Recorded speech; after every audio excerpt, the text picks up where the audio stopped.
Hello, welcome back to my channel. Thank you for joining in this evening. I wanted to go over something me and my dad, we were arguing about a little bit. Not really arguing, but we were definitely debating. What do you do? Do you pay off your mortgage or do you invest or do you do a little bit of both? What do you do? So I just produced a little document here with the S&P 500 for the last 50 years. I just want to go over it with you guys, so I have it on this particular page. I did a couple of other things, but I want to go over this really quick. So in this example that I produced, we all have basically all of us in this example are going to have $100,000 home, and you can see on a $100,000 home with a 5% interest rate. I know these are not very competitive at all, but I just wanted to kind of get just a general figure, I guess, if you will. And so it comes out to roughly about $536 a month if you were to pay that off over the 30 years. So in these three examples, of course, as you can see right here, I have the 30 year, the person that's going to pay it off in 30 years, a person that's going to pay it off in 15 years and invest the difference throughout that time, and then a person that's going to pay it off in 7 years. So obviously the person who pays it off in 7 years is going to go all in into their mortgage, as you can see. And then after that, they're going to go all into the market, the same amount of money that they were putting into their mortgage. Okay. And then in the second example, basically, they're not going all in. They're putting a little bit extra towards your mortgage to pay it off early. But then after the 15 years is up, they go right on into it and they go all in. Then there's a person that says, forget both of you guys. I'm just going to pay it off in 30 years and I'm going to invest the difference. So to pay it off in 7 years, the difference is $1,413. And so what the other two people that are going to pay it off later than 7 years are going to invest up to $1,413. Okay, so that's where I came up with these numbers. So just to give you kind of a breakdown, these are very real numbers from the S&P 500 as it pertains to right now. So you see, I went back 50 years to go back to 1969 up until now.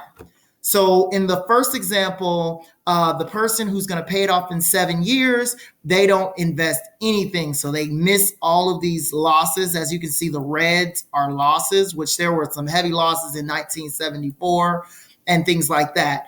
And so at the end of it, so just so I can cut to the chase, at the end of it, this particular person actually ends up with about $6 million.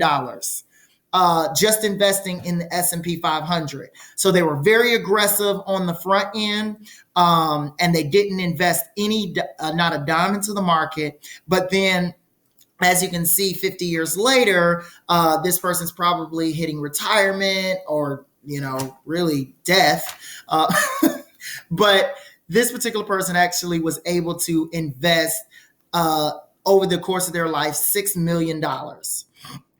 So that's one example. The second example, the person, they did experience the losses in the first 7 years. So they were a bit set back, not too set back, but as you can see at around the 15-year mark, they're just not even that much more ahead of them. And then the very next year, they were actually less because of the losses that came from the year before. And so this loss actually takes them on to where they eventually can't catch up. And they end up being about $4,000 less than the person who paid off the mortgage really fast and then went right into the market 100%.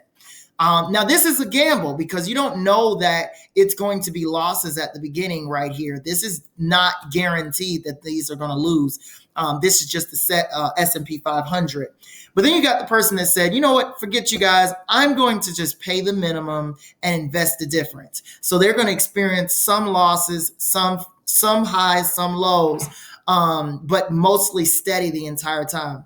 Well, this person ends up actually beating both of them at $6.2 million, as you can see here, over the course of the 30-year mortgage, and then they had an additional 20 years to invest. So over the course of 50 years, this particular person beat both. Well, the 15-year mortgage person, they were able to beat them by roughly about $600,000, which to you or me, I'm sure, is a lot of money. But then also they were able to beat the person who paid off their mortgage soon by about $200,000, which again is a lot of money.